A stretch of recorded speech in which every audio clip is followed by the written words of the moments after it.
June 21st, 2020, it was Father's Day in the small rural town of Richburg, South Carolina. That afternoon, just after 12:15 p.m., a frantic 911 came into the Chester County Sheriff's Office. A young man, breathless, panicked, he claimed that he had just walked into his grandparents' home and discovered a horrific scene. His voice cracked through the receiver as he cried, "There's blood all over. I think someone executed them." When authorities arrived at the modest mobile home on Doe Street, they were greeted by the caller. The caller was 24-year-old Jean Alexander Scott. And just as he had said, the scene inside was gruesome. Two bodies shot in the head, lying lifeless. But what had originally looked like a tragic double homicide would slowly unravel into something much more chilling. This case would take investigators on a winding journey involving military service, financial disputes, internet breadcrumbs, and a shocking betrayal hiding in plain sight.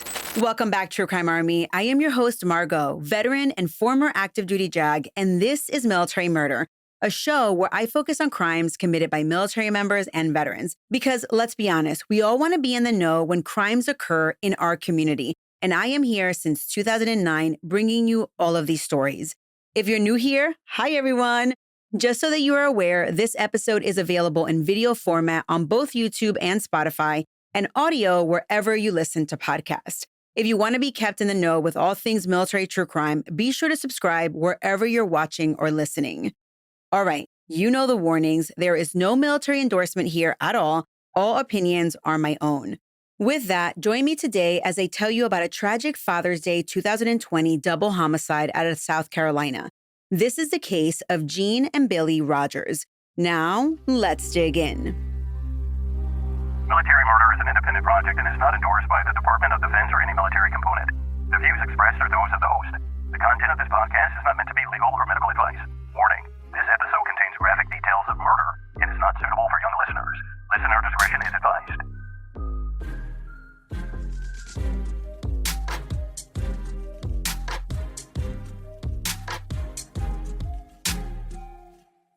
When deputies entered the Rogers home, they were met with what one investigator would later call a textbook execution scene. Jean Rogers, 61 years old, was found in a pool of blood, and not far from his body was his 78-year-old mother, Billie Ruth. Both had been shot in the back of the head, cold, calculated, and very close range. There was no sign of forced entry, no ransacked drawers, no missing valuables. Whoever did this to this family had come in, knew the home, and left quietly. Standing outside, trying to catch his breath and control his sobs, was the grandson, Jean Alexander Scott, and I will be calling him Alex. He told deputies that he had just driven in from Columbia about an hour away, and he was there to visit his grandfather. He said he walked in and immediately saw blood. The horror on his face as he was telling the investigators this seemed real. His words were frantic. His clothes appeared clean. I mean, it seemed like he was telling the truth. But there was something about his performance that made deputies raise an eyebrow. One officer later recalled thinking that this guy was just hitting all the notes a little too perfectly. Another noted that Alex kept saying things like, "It's like they were executed." Now, we haven't even mentioned that word yet, is what the police investigators thought, but we'll go with it. It was still too early to tell anything, and they were, in that moment, in evidence-gathering mode. Alex was a witness, a grieving family member who had just walked into a horrifying scene. Of course, it was prudent for investigators to swab his hands and his clothes for gunshot residue, GSR, and they checked for blood spatter around, on his clothes and on his body, but that all came back clean. Alex's initial statement to authorities was as follows.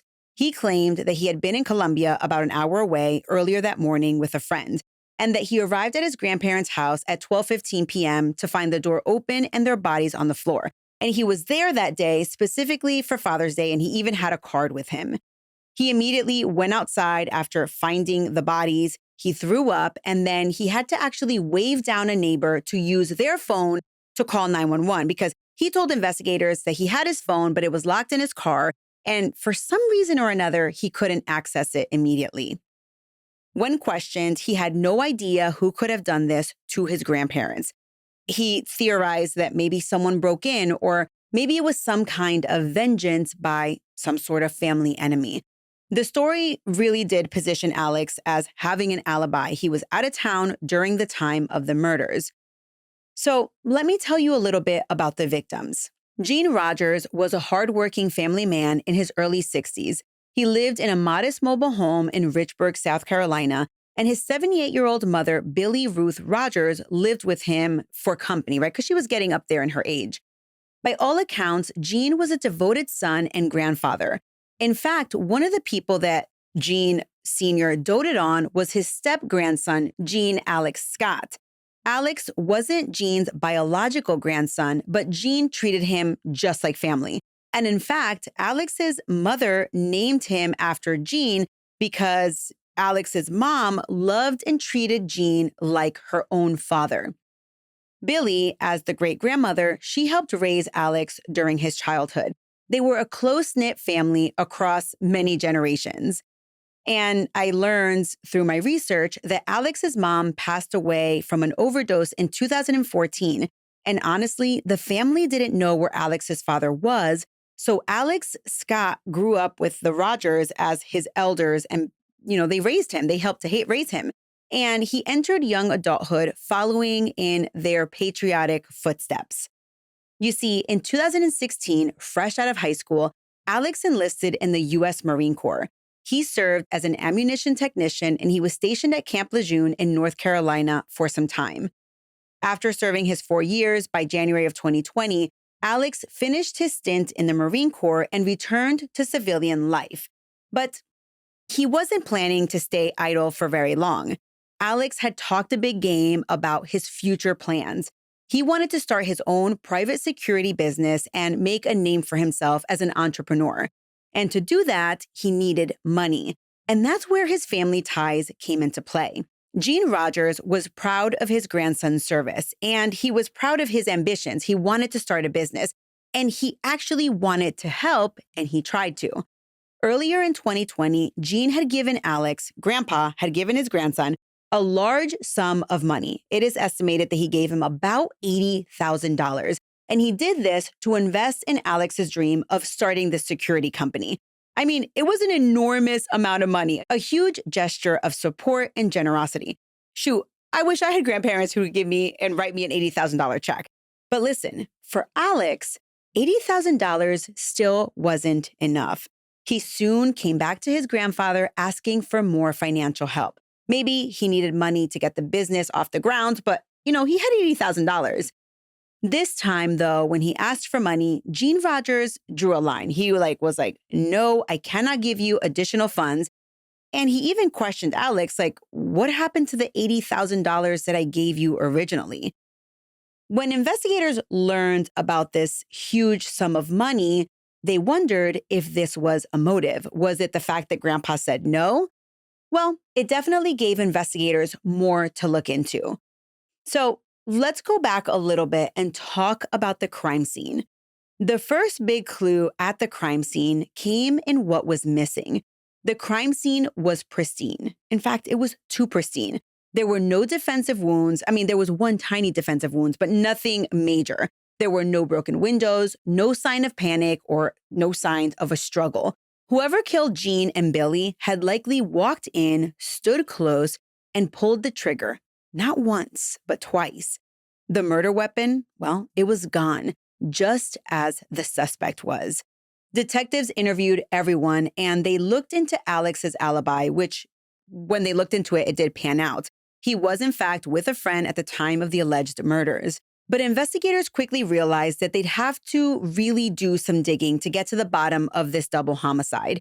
And something inside of them made them want to look into Alex just a little bit closer. So they started by pulling his phone records. And that's when they noticed an inconsistency. At the exact time that Alex claimed to be arriving at his grandparents' home, his phone had actually already been pinging in that area. So if he had, no kidding, just arrived and found his grandparents and called 911, why would his phone have already been in that area prior to his alleged arrival? So that was something that they were like, okay, this isn't, adding up. Then they looked into his internet history, and that's when things got really dark. Days before the murders, Alex had Googled things like how to clean up gunshot residue, how much life insurance pays after murder, and he even Googled, does life insurance pay out if you kill someone? Yikes. Not looking too good for this guy, because why would he be Googling these things a few days before the murders? Now, listen, you might actually find these type of searches in a true crime podcaster's, web history, but this just seemed too convenient. It screamed premeditation. But investigators still needed more, so they kept pressing, all the while keeping a close eye on Alex. But do you know what Alex was doing while the investigation was going on? Well, it seems that right after the double murder, remember, he was a former Marine, he was a Marine veteran, and he wanted to start a security business.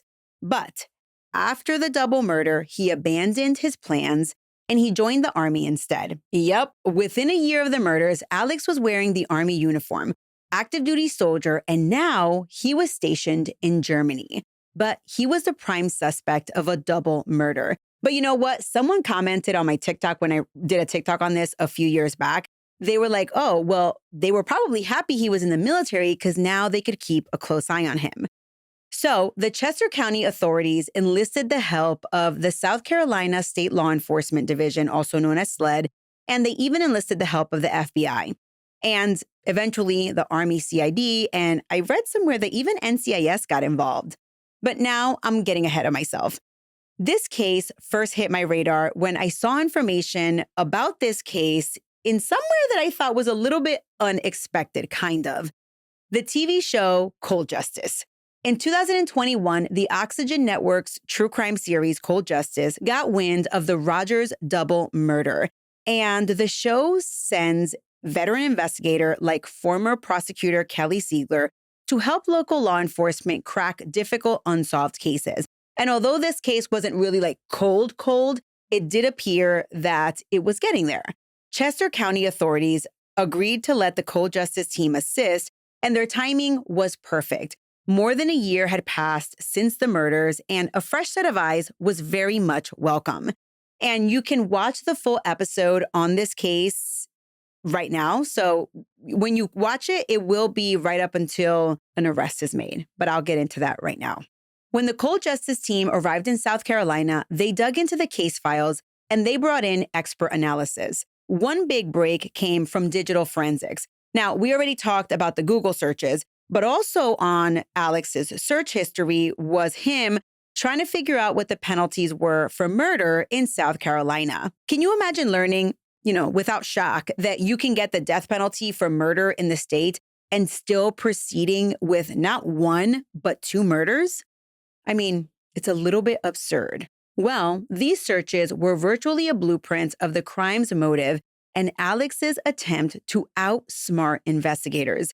The fact that Alex was Googling gunshot residue suggested that he was worried about getting gunshot residue on himself, and it actually might explain why none was found on him the day of the double homicide. And the life insurance question, it pointed to a no-kidding financial motive. Prosecutors would later argue that Alex hoped to cash in on Gene Rogers' life insurance policy, and he wanted to tap into Gene's retirement accounts after the murders. And it turns out that by killing his grandfather, Alex actually did stand to benefit financially because he was one of the beneficiaries. Those internet searches were like neon signs pointing straight to guilt. Cold Justice's involvement also helped unravel Alex's alibi. Remember that Alex had claimed that he was in Colombia with a friend at the time of the killings. Well, investigators identified that friend, and it was a fellow former Marine buddy of Alex's who lived in Florida. And it appeared that this friend initially was like, yeah, okay, I was with Alex. I was with Alex the entire time, effectively giving him a false alibi for the morning of the murders. However, under scrutiny, the alibi fell apart, and this guy eventually would take the stand and say, yeah, I lied to investigators initially, but finally I decided to tell the truth. In addition to this, phone records and cell tower data showed the timing and locations didn't line up with what Alex was claiming occurred that morning. By October of 2021, armed with the digital evidence, inconsistencies in Alex's story, and a growing pile of circumstantial evidence, law enforcement was ready to move. A Chester County grand jury indicted Gene Alexander Scott on 2 counts of murder. It was for Gene and for Billie, and they also indicted him on 1 count of possession of a weapon during a violent crime. Sheriff Max Dorsey announced that they finally had enough evidence to charge Alex, though he didn't detail all the evidence publicly. One line from the press release said it all. Quote, "A former Marine from Florida is accused of providing Scott with a false alibi for the time of the killings," end quote. And this confirmed that investigators believed that Alex had orchestrated an entire cover story from the get-go. There was one slight complication. Alex was literally an ocean away. But that didn't stop the long arm of justice.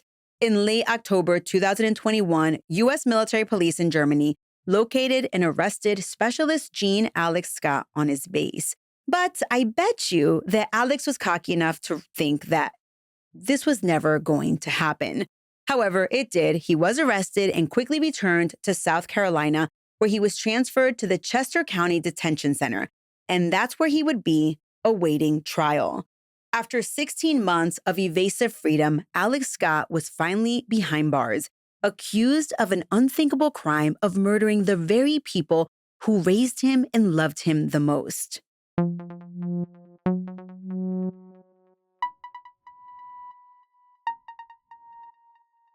Nearly 4 years after Gene and Billie were found murdered in their home, the case finally made it to trial. It was May 2024, and Gene Alex Scott was now 26 years old. He sat at the defense table in a suit, not a uniform, but you could still see that military bearing, straight back, stiff shoulders, eyes locked forward, taking furious notes as each witness testified. In the gallery, the people who mattered most. Gene and Billie's family packed into those pews every single day. They wore shirts with the victims' faces, lapel pins with their names. They wanted the jury and Alex to remember who this entire trial was about. And when the prosecution stood up, they didn't hold back.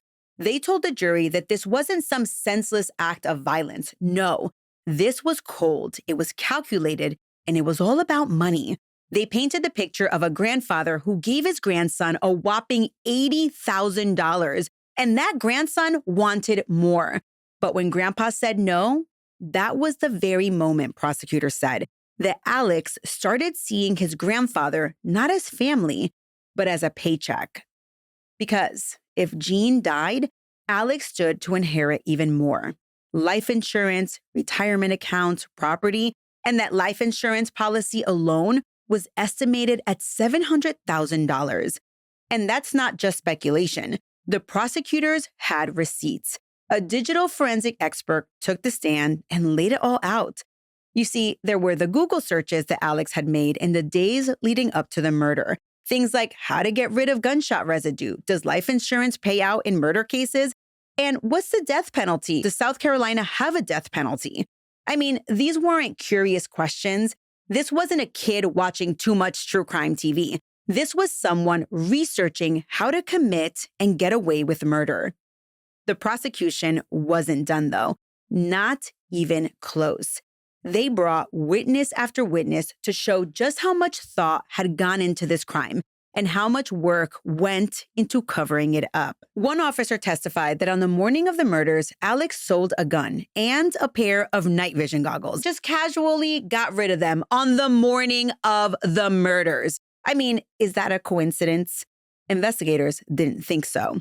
Investigators believed that that wasn't just a coincidence, it was a cleanup.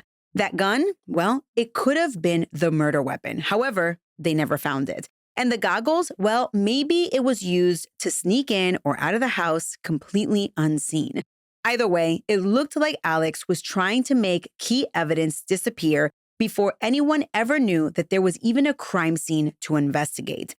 But that wasn't the only smoking gun in the prosecution. You see, they had a former friend of Alex's take the stand, and this guy's name was Evan Webb. Evan testified that not too long before the murders, Alex called him, Evan, and 3 others to his house to discuss a plan. You see, Alex wanted to kill his grandfather, and he wanted to kill him because he stood to inherit $700,000.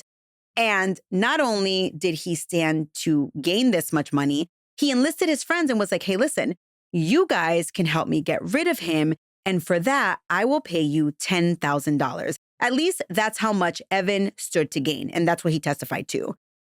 The initial go day was May 9th, 2020. Evan testified that he was planning to stay home with Alex's cell phone and some other guy's cell phone. And the reason that he was going to stay with these cell phones was so that the phones wouldn't ping near the crime scene. I mean, maybe Alex does watch a little bit too much true crime TV because that's something that I have learned over the years. So anyway, Alex and his friend were then going to drive to Alex's grandfather's house, and they weren't going to drive right up to the house, right? They were going to park about a mile away, and from there, they were going to trek through the woods without being detected. And Alex, he seems to really watch too much true crime TV because he was going to wear a weighted vest. Now, he wore this weighted vest because he wanted his footprints to appear differently than they would with his actual weight. Once they trekked through the woods, and I'm assuming that Alex was the one who was going to be, the killer. Once they trekked through the woods, he was going to commit the murder. He was then going to trek back, disassemble the gun, and dispose of the weapon in different areas. That way, they would never find the murder weapon. Well, from what I read, Evan testified that everything was in place for May 9th, and they actually went out there. But apparently, Alex and the other guy got spooked off by a barking dog. So the plan was aborted. Like, abort the plan, abort the plan, abort the plan. But then it seems like they actually went through with their intentions in June. Now, I know what you're thinking, and I just want you to know, I haven't read anything about the other accomplice, and the news reports on this specific case were scant with regards to this information. Now, I'm not sure if Evan testified under a grant of immunity or if he just didn't participate in the follow-up crime or when it was actually to take place, which was in June of 2020. So I can look into that, but I haven't found anything. Or let me know in the comments if you know what happened or if he just decided to do it alone that day. In any event, this was damning testimony for Alex because before we had all this other circumstantial evidence. And even though this was circumstantial evidence, we now have this witness saying like, hey, we had this entire plan. Like it was 5 of us and we were game to participate in it. In addition to Evan's testimony, there was someone else who testified who provided pretty damning testimony. And that was the former cellmate of Alex while he was in jail awaiting the trial. And this guy's name was David James. David had shared a cell with Alex at the Chester County Jail right after his immediate arrest in 2021. And according to this guy, Alex liked to talk, and he liked to talk a lot. David testified that Alex told him everything, that he had shot his grandfather and great-grandmother point blank, that he'd planned it out, and that he'd been smart about it, so he was never going to actually get caught. He even bragged, that when he joined the Army after the murders, he downplayed his Marine background. He told the recruiters that he barely had any firearms training. And he did this because if the military didn't know how good of a marksman he really was, maybe no one would connect the dots if word about his grandparents' double homicide ever made it back to like his comrades and his leadership. For someone who watches a lot of true crime, this guy, it clearly appears that he does talk a lot. The prosecution told the jury that this isn't just a circumstantial case, or that his statements weren't just circumstantial. They were like, this is a confession straight from Alex's mouth told to someone who had nothing to gain. I mean, this guy in his jail cell, maybe he could get some redemption, or maybe he could remove his own guilt for whatever crime he was in jail for. But he really had nothing to gain from coming forward and saying that this guy said that, right? And also, let's not forget that this is corroborating evidence to what Alex had already told these other friends of his. Well, investigators who were there on day one also took the stand.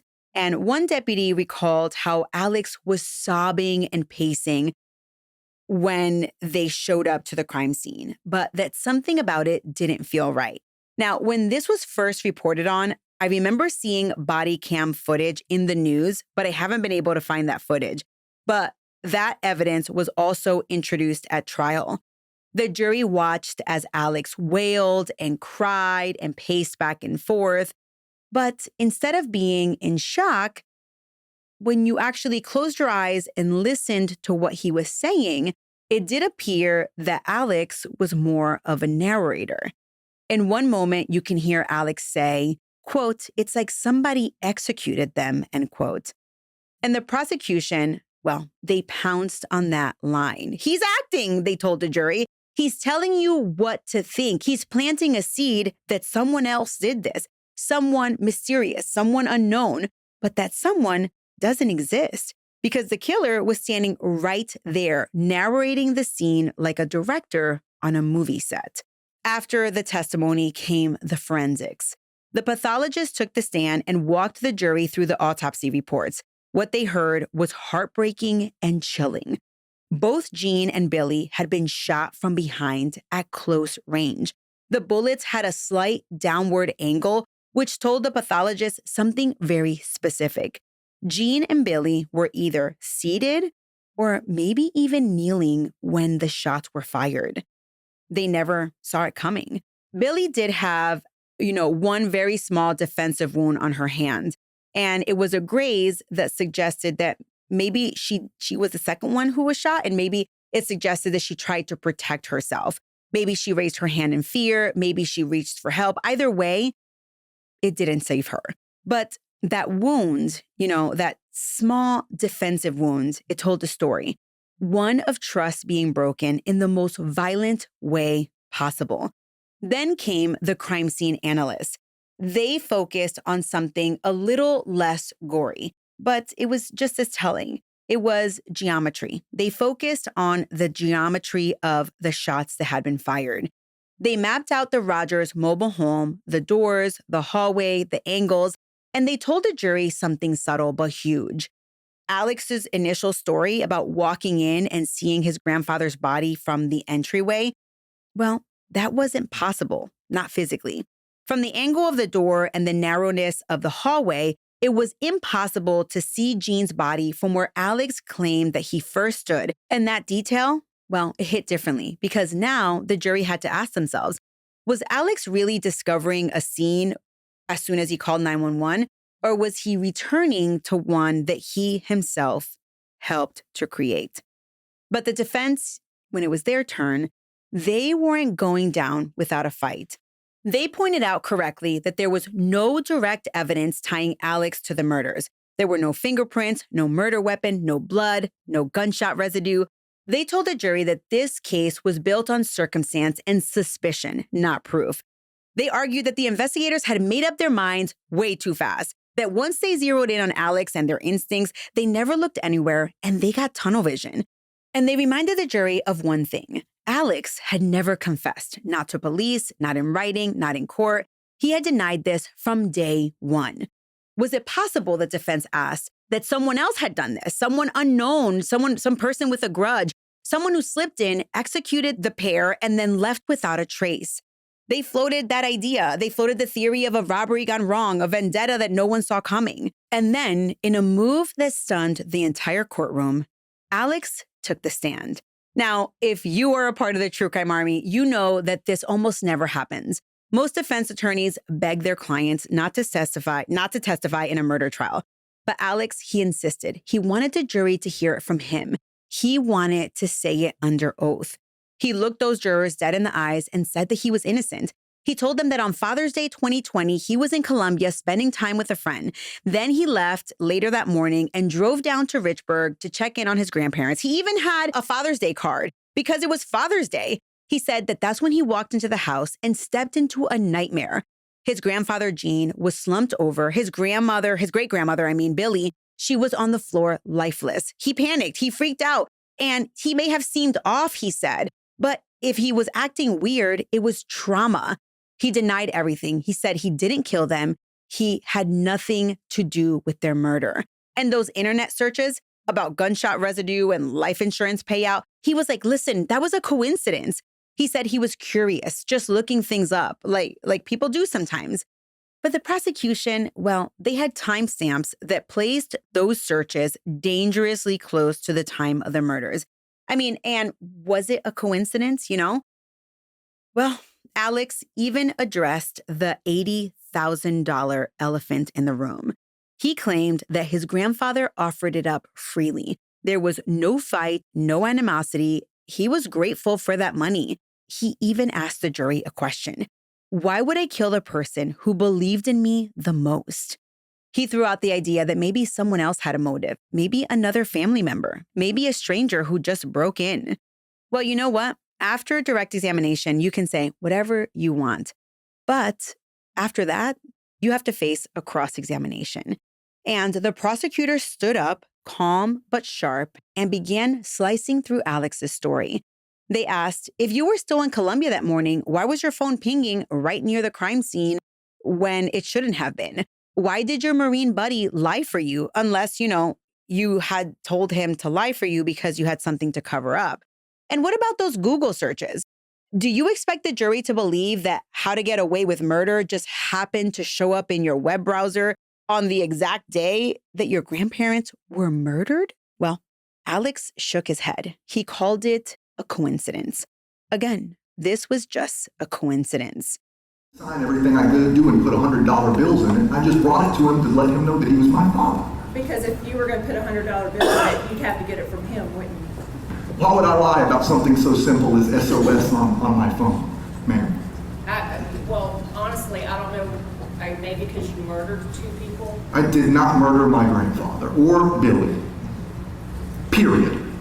So you had some pretty big dreams in regards to the business that you were starting back in 2020, didn't you? Correct. I was a 20-year-old. I had extremely big goals like most 20-year-olds. Okay. And in regards to that dream that you had, the only way that you were going to be able to have that dream come true was going to be to actually get that money from Gene. About the 401k? Well, just money in general. Correct, yes, You ma'am. didn't have money. No, I was always betting money. yes, ma'am. Exactly. So you had to get that money, and then whenever the money ran out, because of going to strip clubs, buying way too expensive equipment, food, rent, all of these things that you talked about, then you went back to the same person that you had gone to before for more money. I had, yes. Yes. And then whenever, as Aaron testified, he turned you down. He did not turn me down, Miss Lila. He wrote me another check. Hold on a minute. I'm not talking about the $2,500 check. We'll get to Both that. of them to me? Either one, both, it doesn't matter. But you just said he wasn't giving me money back, Miss Lila. Well, you know what, It seems he was. Mr. Scott, if you don't give me the chance to ask you a I'm sorry. question, You're right. then nobody's going to know what the heck you're talking about right now, okay? Of course. All right, so let me ask the question. Of course. Thank you so much. Yes, ma'am. All right, then, we all know how smart you are, but you got to give me a chance. I'm not that smart. Please don't make me seem like I'm a narcissist. Don't speak for my mental I ability. don't have to make anybody think you're a narcissist. You're doing a good job of that yourself. Did you kill Jimmy? I did not. There is no amount of life insurance, no amount of me going less broke than I've been when I was still a beneficiary only 4 hours away. There's no amount of money, no amount of anything that's going to cause me to kill Jimmy, period. Thank you. After 2 weeks of testimony and of evidence, the case finally went back to the jury. It was time to deliberate. And when they returned their verdict, it was clear. One thing was clear, at least. It was clear that they didn't believe a single word that Alex said on the stand. In May 2024, the jury returned a unanimous guilty verdict on all charges. Gene Alexander Scott was convicted of the murders of Gene Rogers and Billie Rogers, as well as the weapons charge for using a firearm in a violent crime. Some jurors later spoke out and they said that the web of circumstantial evidence taken together was just way too overwhelming. The internet searches, the false alibi, the motive, the inconsistent statements, the jailhouse confession. I mean, it all squarely pointed to Alex. And why would, this cellmate and then his friends turn on him when, they had nothing to gain by saying that Alex did it? When the verdict was read, Alex showed little emotion except for shaking his head back and forth. The man who had sobbed theatrically on camera at the crime scene, well, now he stood eerily stoic as he was pronounced guilty.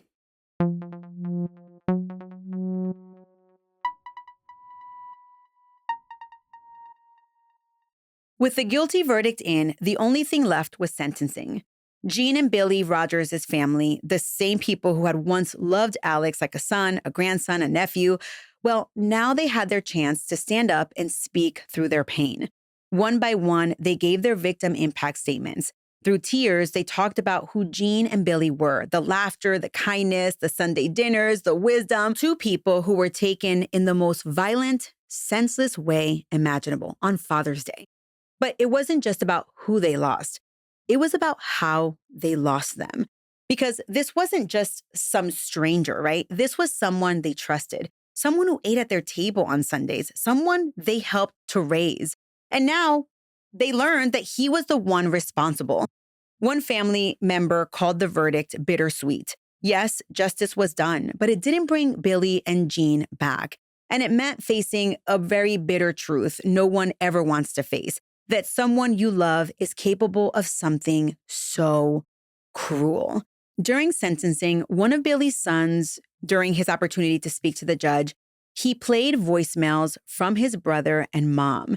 And he did this so that the judge could hear their voice because they were no longer able to speak for themselves. And honestly, I'm going to play those clips for you here. And I thought that listening to those voicemails was very powerful. All right, love you. I'll talk to you later. Bye. My mom, I have like 10, and I play them over when I need that lifting just to hear her voice. Because, in time, you start not hearing what they sounded like. And I love you. Bye, baby boy. That's all I have left. In South Carolina, each murder charge can carry up to life in prison. And the prosecution made it clear that that was exactly what they were asking for. They told the court that this wasn't just a double homicide. It was a cold-blooded execution. Two vulnerable people, one of them a 70-year-old great-grandmother, shot in the head. And for what? Greed, money. When it was Alex's turn to speak during sentencing, well, if anyone expected to hear remorse or maybe I'm sorry, well, they would never get that. Instead, this is what Alex had to say. I did not kill my grandparents. I never would. One day, we all will die, and I hope there's a God so you can all ask him if I did it, and I hope you all choke on that answer. When he tells you I did not, don't give me any leniency because it's not going to be given anyway. Throw me in prison and lock away the key if that makes you all happy. And did you see that part where he not only spoke out angrily to the judge, but then he turned to the gallery to speak to his very own family? I mean, I don't know. Well, listen, one person who was not impressed was the judge.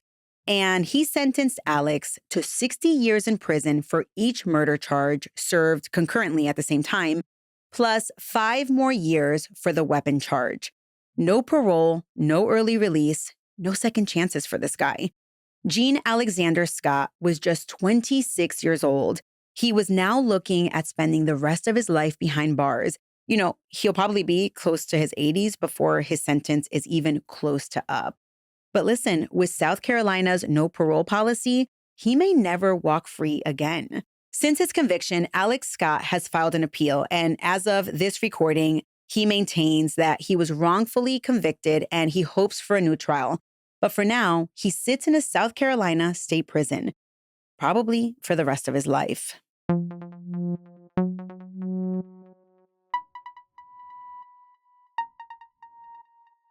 Thank you so much, True Crime Army, for listening, for watching. If you want to hear more military true crime stories, be sure to smash the subscribe button so you never miss an episode.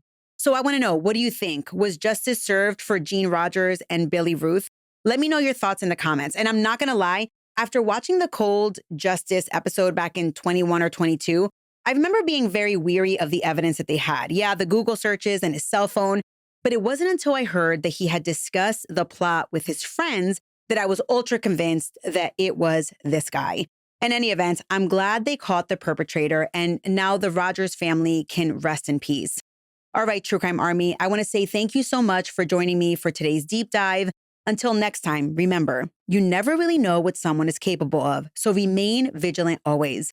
You have a fabulous week, and I'll be back next time with another military true crime story.